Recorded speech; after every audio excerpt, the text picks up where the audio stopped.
In this video, we'll show you how you can check a used or refurbished Samsung Galaxy phone before buying. So to do this, all you have to do is head to the phone app.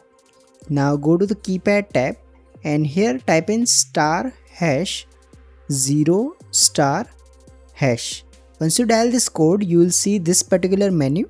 Here you will see several tiles for testing each aspect of your phone's hardware.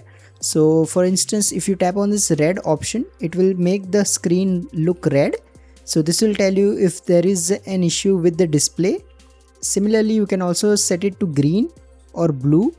So this will basically help you identify if there are any display issues with the phone. Another thing you can do is tap on this vibration option. So this will make your phone vibrate for a few seconds. Similarly, you can also check the speakers as well. So tap on the speaker and then select the speaker that you want to test.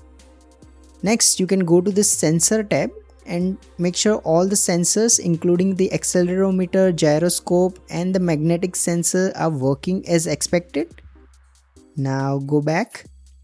Similarly, you can check the touch screen input. So go to touch, slide your finger across like this to test the touch screen. So yeah, this is how you can check any Samsung Galaxy phone before buying, especially if you are buying a used or refurbished product. I think this test can be useful and super easy to perform as well. If you find this video useful, please don't forget to like and subscribe to Glitch Guru.